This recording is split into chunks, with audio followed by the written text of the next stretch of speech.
অসম চাহ জনজাতি ছাত্ৰ সন্থা লংছোৱাল প্ৰাথমিক গোটৰ উদ্যোগত আৰু লংছোৱালবাসী ৰাইজৰ সহযোগত কৰম পৰৱ উদযাপন লগত সংগতি ৰাখি ৰক্তদান শিবিৰ।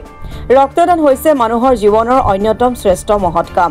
এই দানে আন এজনৰ জীৱন ৰক্ষা কৰিব পাৰে। তেনে এক মহান কাৰ্যসূচী গ্ৰহণ কৰিলে অসম চাহ জনজাতি ছাত্ৰ সন্থা লংছোৱাল প্ৰাথমিক গোটে।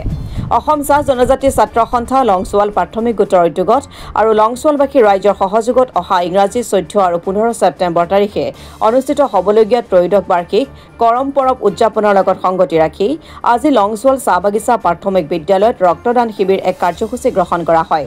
তিনিচুকীয়া অসামৰিক চিকিৎসালয়ৰ পৰা অহা এটা ৰক্ত সংগ্ৰহ কৰা দলে কৰম উদযাপন সমিতিৰ বিভিন্নজন বিষয়ববীয়াসকলৰ পৰা ৰক্ত সংগ্ৰহ কৰি লৈ যায়।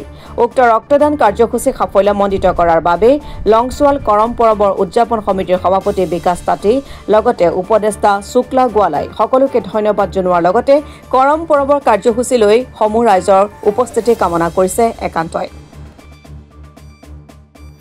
হয়, আজি আমি 2024 বৰ্ষত আমাৰ লংছোৱাল কৰম পৰৱ আমি অনুষ্ঠিত কৰিছোঁ আৰু এই কৰম আমি যোৱা 12টা বছৰ আমি অতিক্ৰম কৰিছোঁ আৰু 12টা বছৰ অতিক্ৰম কৰাৰ পিছত আমি আমাৰ যিসকল আমাৰ বুদ্ধিজীৱী আমাৰ লংছোৱালত আছিলে তেখেতসকলৰ ভিতৰত অন্যতম আমাৰ শিক্ষাগুৰু হিচাপে আমাৰ আছিলে স্বৰ্গীয় ৰবি মাহালী ছাৰ আৰু তেখেতৰ লগত আমি শিক্ষা গ্ৰহণ কৰি আজি আমি এটা মানে ভাল এটা লংছোৱালত কৰম পৰৱ আমি অনুষ্ঠিত কৰিবৰ কাৰণে সক্ষম হৈছোঁ। গতিকে আজি আমি আপোনালোকৰ মাধ্যমেৰে আমি আমাৰ লংছোৱালবাসী তথা আমাৰ তিনিচুকীয়াৰ আমাৰ ৰাইজক আমি অৱগত কৰিব বিচাৰিছোঁ যে আমি আমাৰ এই যি লংছোৱাল চাহ বাগিচাৰ আমাৰ ফিল্ড আমি এই ফিল্ডখন আমি আমাৰ স্বৰ্গীয় ৰবি মাহালীৰ নামত আমি উৎসৰ্গা কৰিছোঁ আৰু আমি যোৱা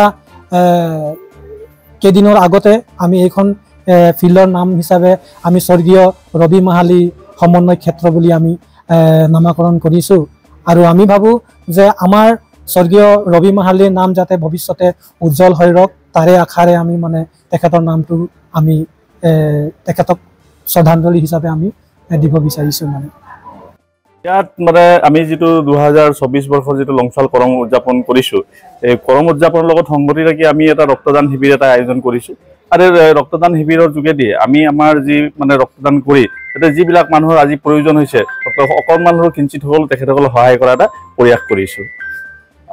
আমাৰ প্ৰথম কাৰ্যসূচী হৈছে আমাৰ 14 ছেপ্টেম্বৰ আৰু দ্বিতীয় কাৰ্যসূচী 15 ছেপ্টেম্বৰ 14-15 দিনীয়া কাৰ্যসূচী। বিশেষত্ব এটাই আমি 13 বছৰ ধৰি আমি এই কৰমখন আয়োজন কৰি আছোঁ আৰু ইয়াত এটাই কথা আছে সকলো জাতি ধৰ্ম বৰ্ণ ভাষা নিৰ্বিশেষে আমি সকলোৱে মিলা প্ৰীতিৰে আমি কৰমখন অনুষ্ঠিত কৰোঁ আৰু এই অনুষ্ঠিত এটাই আমাৰ ভাতৃত্ববোধ বজাই ৰখাৰ স্বাৰ্থত আৰু নিজৰ চাহ জনগোষ্ঠীৰ যি কলা সংস্কৃতি আছে তাৰ ৰক্ষণাবেক্ষণ দিয়াৰ ক্ষেত্ৰত আমি এই কৰমখন আয়োজন কৰি আছোঁ। এই আমাৰ বাৰ্তা কৰমৰ যোগেদি।